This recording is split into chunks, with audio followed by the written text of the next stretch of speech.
अस्सलाम वालेकुम। त अॼु असां तव्हांखे सिंधी चैनल जे बारे में ॿुधाईंदासीं ऐं सिंधी जानी छा आहिनि।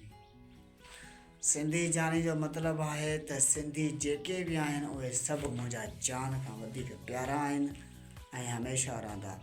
त अॻियनि वीडियोनि में तव्हां सभिनि जी सपोर्ट जी ज़रूरत आहे। तव्हां ताईं हर हिकु वीडियो पुॼाईंदा रहंदासीं।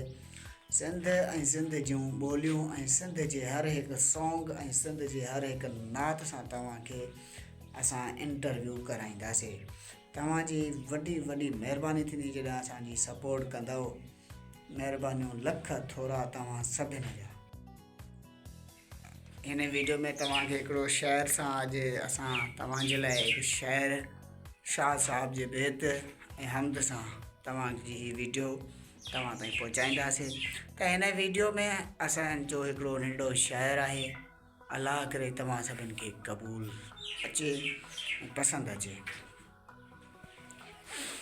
त चए थो त अवल अलाह अलीम आला आलम जो धणी कादिर पंहिंजे कुदरत सी क़यम आ क़दीम वाली वहदहू राज़िक रब रहीम करे पाण करीम जोड़ूं जोड़ जहान जी चए हमद हकीम सो सारा सचो धणी चए हमद हकीम।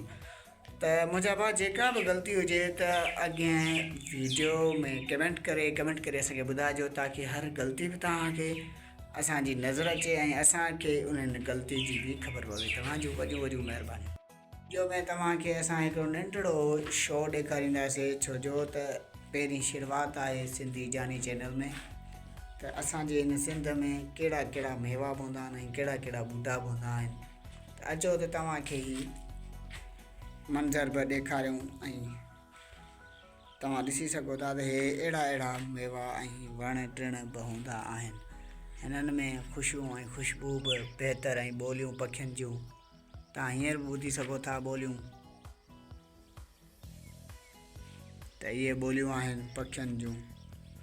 त असीं तव्हां ताईं ॿी वीडियो पुॼाइण जे लाइ तव्हां सभिनि जी सपोर्ट जी ज़रूरत आहे। आईंदह हर तव्हां ताईं अहिड़ा अहिड़ा ॿोल ऐं पखियुनि जा ॿोल ऐं पखियुनि जूं ॻाल्हियूं बि तव्हांखे ॿुधाईंदासीं इंशा अल्लाह। असां सभु सिंधी माण्हू मोहबत ऐं इज़त जा बुखिया आहियूं।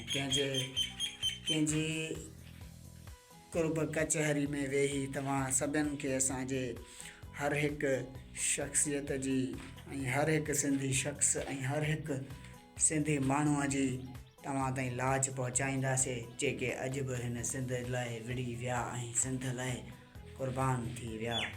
अल्लाह उन्हनि खे जन्नतुल फिरदौस अता फ़रमाए आमीन सुभान अल्लाह। तो अल्लाह हाफ़िज़।